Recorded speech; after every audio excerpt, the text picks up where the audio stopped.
La journaliste Émilie Tran Nguyen remonte aux racines du racisme anti-asiatique dans le documentaire Je ne suis pas Shintok, diffusé ce dimanche 4 février 2024 à 21h05 sur France 5.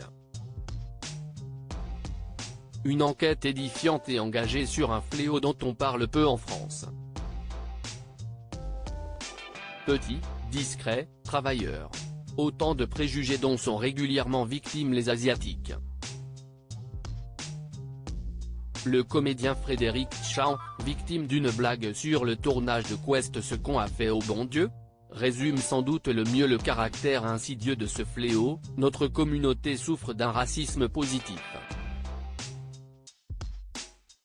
Née d'un père vietnamien et d'une mère française d'origine algérienne, Émilie Tran Nguyen a elle aussi dû faire face à ses idées préconçues ou à des surnoms blessants comme bol de riz. Aussi, pour sa première réalisation, la journaliste et chroniqueuse de 7AVOUS a voulu remonter le fil et déconstruire ce racisme anti-asiatique. D'abord en enquêtant dans sa propre famille, puis en donnant la parole à des Français d'origine asiatique de tous horizons, dans des témoignages éloquents et engagés. Isabelle Balkany, un chauffeur de taxi, des archives effarantes pour illustrer ce racisme latent. Le documentaire met en évidence le rôle néfaste de certains médias. Plusieurs séquences d'archives pas si anciennes et particulièrement bien choisies sont effarantes.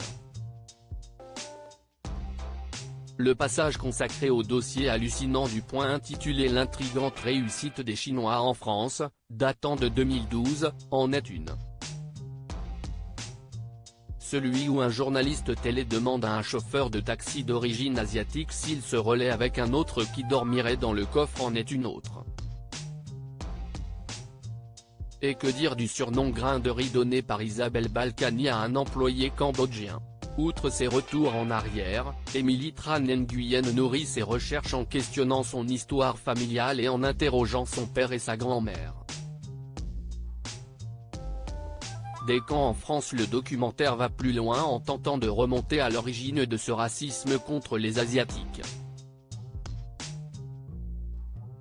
Si ce que certains ont osé qualifier de péril jaune fait trembler depuis longtemps, la guerre d'Indochine, 1946-1954, a exacerbé l'ostracisation d'une communauté venue pourtant trouver asile en France. C'était horrible. Il y avait un rejet total. Nous n'avions pas le droit de jouer avec les enfants français, se souvient Madeleine Mariani, rapatriée à 10 ans avec sa famille dans un camp en Auvergne en 1954. Des endroits très isolés, surveillés soit par l'armée, soit par la police, où un permis pour se rendre en ville était nécessaire, comme le rappelle l'historien Pascal Blanchard. Apportant un éclairage bienvenu sur ce pan méconnu de l'histoire de France, le documentaire pose ainsi les premiers jalons d'un travail de mémoire nécessaire mais qui reste à faire.